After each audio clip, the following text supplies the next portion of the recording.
మంత్రివర్గ విస్తరణపై 17 నెలలుగా కొనసాగుతున్న ఊహాగానాలకు తెరపడింది. కేబినెట్ విస్తరణకు కాంగ్రెస్ హైకమాండ్ గ్రీన్ సిగ్నల్ ఇచ్చింది. దీంతో రేవంత్ రెడ్డి ఆధ్వర్యం విస్తరణకు ముహూర్తం ఫిక్స్ చేశారు.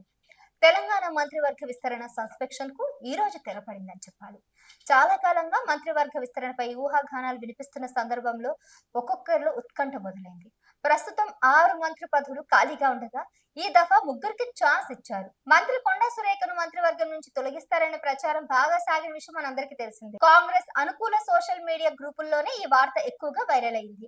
తెలుగు చిత్ర పరిశ్రమకు చెందిన ఒక కుటుంబంపై ఆమె చేసిన అనుచిత వ్యాఖ్యలే ఆమె మెడకు చుట్టుకుంది. ఈ నేపథ్యంలో కొండా సురేఖను ఉద్వాసన తప్పిందని కూడా అంటున్నారు. జస్ట్ మిస్ అయింది, లేకపోతే ఆమెని ఖచ్చితంగా మంత్రి పదవి నుంచి తీసే ఛాన్సెస్ ఎక్కువగా ఉన్నట్లు కూడా చాలా మీడియా సంస్థల్లో చూసాము.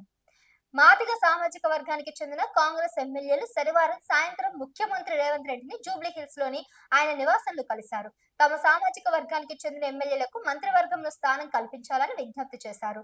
సీఎం ని కలిసిన వారిలో ధర్మపురి ఎమ్మెల్యే, ప్రభుత్వ విప్ అడ్లూరి లక్ష్మణ్ కుమార్, మానుకొండూరు తుంగతుర్తి, నకిరేకల్, చేవెర్ల ఎమ్మెల్యేలు కవ్వంపల్లి సత్యనారాయణ, మందుల సామేల్, వేముల వీరేశం, కాల యాదయ్య ఉన్నారు. మంత్రివర్గంలో ఇప్పటికే మాదిగ సామాజిక వర్గానికి చెందిన అందోల్ ఎమ్మెల్యే దామోదర రాజనరసింహ మంత్రిగా వ్యవహరించడం, మంత్రి పదవి కోసం విపరీతమైన పోటీ ఉన్న నేపథ్యంలో ఆ సామాజిక వర్గానికి మరోమారు చోటు దక్కడం అనుమానమేనని రాజకీయ విశ్లేషకులు భావిస్తున్నారు.